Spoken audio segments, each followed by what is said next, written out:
গোলাঘাটৰ ২ নং কাবৰগাঁৱত উত্তপ্ত পৰিস্থিতি।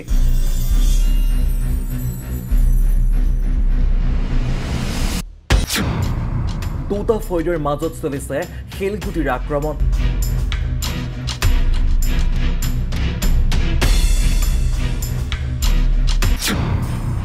আৰক্ষীৰ দলকো শিলগুটিৰে আক্ৰমণ কৰাৰ অভিযোগ।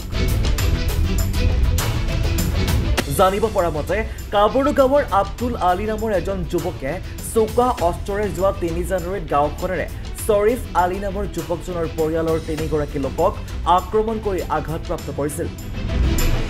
অভিযোগ অনুসৰি কাবৰগাঁৱত উদণ্ড যুৱক আব্দুল আলীয়ে প্ৰায়ে দাদাগিৰি আৰু গুণ্ডাগিৰি কৰি সন্ত্ৰাসৰ সৃষ্টি কৰি অহাৰ বিৰুদ্ধে মাত মাতিছিল শ্বৰীফ আলীয়ে। তাৰ বাবে শ্বৰীফৰ পৰিয়ালৰ ওপৰত আক্ৰমণ কৰি পলায়ন কৰে আব্দুল আলীয়ে। শুকুৰবাৰে সেই ঘটনাৰ তদন্ত কৰিবলৈ যোৱা আৰক্ষীৰ দলৰ লগতে শ্বৰীফৰ পৰিয়ালক শিলগুটিৰে আক্ৰমণৰ লক্ষ্য কৰি লয় আব্দুল আলীৰ ২ বায়েক সুনিতা বেগম আৰু সানু বেগমে। এই ঘটনাত আঘাতপ্ৰাপ্ত শ্বৰীফৰ মাতৃ ইতিমধ্যে চিকিৎসাধীন।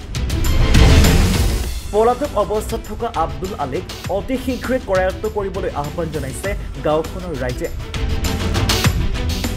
বৰ্তমানে গাঁওখনত বিৰাজ কৰিছে চেপা উত্তেজনাৰ।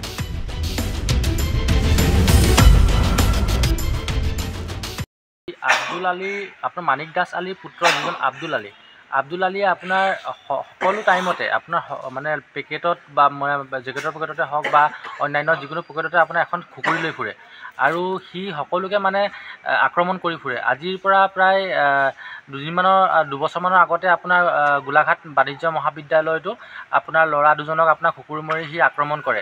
লগতে তাৰ পাছত যোৱাৰ পাছতে আমাৰ ঘৰত মোৰ ৱাইফক আৰু মোৰ কাম কৰা ল'ৰাজনক মোৰ ভাইটিক সি খুকুৰি দি আক্ৰমণ কৰে। গতিকে মই কেতিয়া আপোনাৰ আক্ৰমণ কৰে? আজি আপোনাৰ আক্ৰমণ কৰা ৩ তাৰিখে আক্ৰমণ কৰিছে, ৩ তাৰিখে ৰাতি 10টা বজাত। আৰু মই হাতজোৰ কৰি এটা কথা মই আমাৰ DJP ছাৰলৈ অনুৰোধ কৰিব বিচাৰোঁ আৰু লগতে আমাৰ গোলাঘাট প্ৰশাসনলৈ অনুৰোধ কৰিব বিচাৰোঁ যে ল'ৰাজনক যিকোনো পৰ্যায়ত কৰায়ত্ব কৰে যেন, কিয়নো ল'ৰাজনে যিহেতু আপোনাৰ এনেকৈ কৰি সি আগবাঢ়ি গৈ আছে আৰু সি বহুত ডাঙৰ ঘটনা কৰিব, বহুত মানুহকো সি জখম কৰিব, মানে তাৰ যিটো আপোনাৰ ৰুল। আৰু লগতে আমাৰ CM ছাৰকো মই এইটো কথা ক'ব বিচাৰিছোঁ যে ল'ৰাজনক যিকোনো প্ৰকাৰে যাতে কৰায়ত্ব কৰে। আৰু মোৰ মাক আজি পাথৰ মাৰি সিহঁতৰ বায়েক দুজনীয়ে মোৰ মাক পাথৰ মাৰি আজি আপোনাৰ কুশলকোঁৱৰ চিকিৎসালয়ত আপোনাৰ মোৰ মা ভৰ্তি হৈ আছে। বায়েকৰ নাম কি? বায়েকৰ নাম হৈছে আপোনাৰ সুনিতা বেগম আৰু এজনীৰ নাম হৈছে সানু বেগম। আৰক্ষী প্ৰশাসনক জনাইছিলে? আৰক্ষী প্ৰশাসনক জনাইছিলোঁ। আৰক্ষী প্ৰশাসনক জনোৱাৰ ফলত আৰক্ষী প্ৰশাসন মোৰ ঘৰলৈ গৈছিলে। মোৰ ঘৰত আপোনাৰ কেতিয়াবা সাক্ষীৰ কাৰণে গৈছিলোঁ মোৰ ঘৰত, আৰু মোৰ ঘৰত যেতিয়া সাক্ষী লৈ আছিল তেনে অৱস্থাত আপোনাৰ আব্দুল আলীৰ বায়েক আৰু সুনিতা বেগম আৰু সানু বেগমে সেই সময়তে গৈ যেতিয়া আপোনাৰ আমাৰ সাক্ষী লৈ থকা সময়তে তেওঁলোক গৈ মেলি মানে ছাৰক অপদস্থ কৰে, ছাৰক মানে বহুত বেয়াকৈ ছাৰক কলাৰত ধৰে, ছাৰক বহুত কিবাকিবি কয়। আৰু পুলিচ প্ৰশাসনে যথেষ্টখিনি আমাক সঁহাৰি জনাইছে।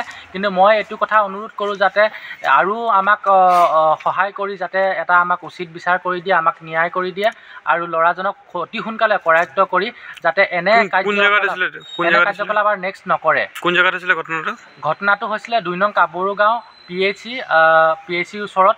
মোৰ ঘৰ 2 নং কাবৰগাঁও PHC ওচৰতে। আৰু এনে কাৰ্যকলাপ যাতে ল'ৰাজনে আৰু নকৰে। তোমাৰ নামটো কি? আৰু গাঁওবাসী সকলোৱে জানে যে ল'ৰাজনে কেনেকুৱা, আৰু গাঁওবাসী গোটেইখিনি আমাক কৈছে যে তেওঁ ল'ৰাজনৰ ওপৰত এটা গৃহীত ব্যৱস্থা তেওঁলোকে কাগজ লিখি দিব বুলি। গৃহীত ব্যৱস্থা লোৱা নাই নেকি? গাঁওবাসী মানুহে আমাৰ এখন কাইলৈ মিটিং হ'ব, আৰু মিটিং মৰ্মে আমি গাঁওবাসী সকলো মানুহক গোটাই আৰু তেওঁৰ ওপৰত এখন আমি থানাত আমি দিম।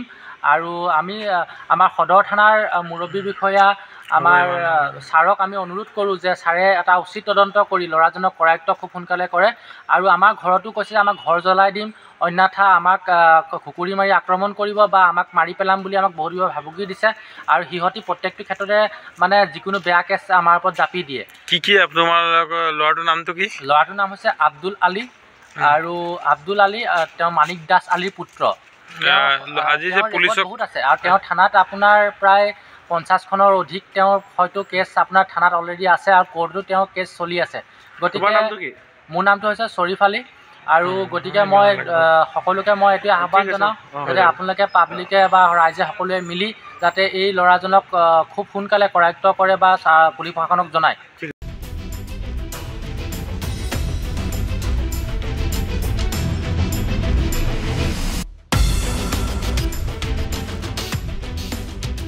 গোলাঘাটৰ পৰা পূৰ্ণ বৰাৰ ৰিপৰ্ট, এনি ভাৰত 24।